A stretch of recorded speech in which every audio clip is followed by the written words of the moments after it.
Hi, my name is Jelly Dixon, and this is a presentation for Professor Downs' class, English 1301. My research paper is called Toxic Waste, and it is about toxic masculinity. Toxic masculinity is harmful to society, women, and men. Toxic masculinity is not talked about enough, but it is on the rise. Many people think that men should act a certain way and not show any type of emotion that may make them seem less manly. Toxic masculinity is harmful to society through films. In Western films, producers often rely on the props and costumes that are used to portray the masculinity of actors in films. Props such as 10-gallon hats show how manly a character can be. Many genres of films try to create the idea of what the perfect man should look like in their roles. Each movie genre has a different idea of what masculinity should look like.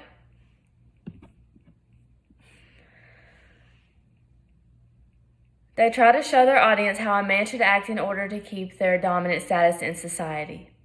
While women cast members are portrayed as workers, housewives, and other things that have to depend on men and others to feel complete. Toxic masculinity is harmful to men. Men tend to hide their feelings because they believe that being emotionless makes them men. They hide behind a wall of science to not seem soft. Men were asked and surveyed several questions to understand their lives more. Over time, the appearance of how people see men began to change. Men went from being tough, macho, and tasteless to soft, and the exact opposite of macho, and more feminine-like. The term masculinity encourages or compels society to tell a boy that boys don't cry, thus denying boys a healthy outlet for expressing their emotions. The famous quotes, "boys don't cry," or telling someone to man up is toxic. Toxic masculinity is compensating so one can seem manly and make up for the things that they lack. Men were raised to be the alpha males, but that role doesn't exist in human society. Toxic masculinity is a mindset instilled in men from a young age. Men are trapped inside a wall of false manhood. Young men should be taught that it is okay to express themselves and show a little emotion. So what does the quote, "manning up," really mean? Toxic masculinity is harmful to women. In society, women are told to be housewives. Men are meant to be aggressive, tough, and strong, while women were meant to be weak, family-oriented, and pure.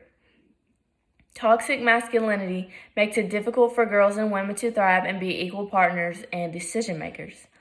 Women are told to be housewives and to tend to every man's needs. Toxic masculinity devalues women, their opinions, and sense of self. Toxic masculinity needs to be addressed due to men all over the world believing that women are inferior to men. A man can think he deserves any and everything in the world without hesitation or being questioned, but a woman cannot. A man does not think twice about hurting or talking down to another man, woman, or child, due to them appearing as weak to the man. A toxic man that probably questions his own sexuality has very little to no self-respect or awareness, and that hates women because of his own early lessons in becoming a toxic man, either by a toxic role model or an absent male role model. Young men should not be called a sissy for not catching a baseball when playing catch with their fathers. A man should not let what he has been taught ruin relationships due to thinking that showing emotion is a sign of weakness for him. Toxic masculinity is insecure masculinity. In the book Masculinity and Supernatural Love by Stacey Gogan, the reading talks about how Sam and Dean are more scared of love than fighting off monsters. They tend to mask their affection because they don't know how to show it. The book explains what chivalry is and how it's a code of ethics that requires people to protect those that cannot protect themselves. People tend to associate being a protector with masculinity when women can do the same. The show has a lack of love, and it also lacks the use of love talk. Usually when someone was dying, a hunter would show emotion, but that was the only type of emotion or feelings that were shown. The author uses ethos when she refers back to feminist philosopher Simone de Beauvoir that has studied the ethics of protectors and protected wards. The author uses logos when she refers back to the Greek philosophers Plato, comparing and contrasting familiar love, friendship, and erotic love as a pastime. This is logos because she referred back to Plato and shared his logic on emotion.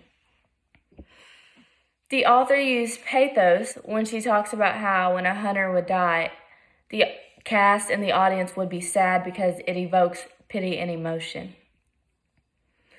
This book was very convincing, and it gave me a lot of great examples on how men feel that they should act a certain way because society thinks they should. Boys are taught to be tough and show no fear and bottle up their emotions no matter what. Young men should not be trained, but instead be encouraged to seek their destiny without judgment from society. Thank you so much for listening.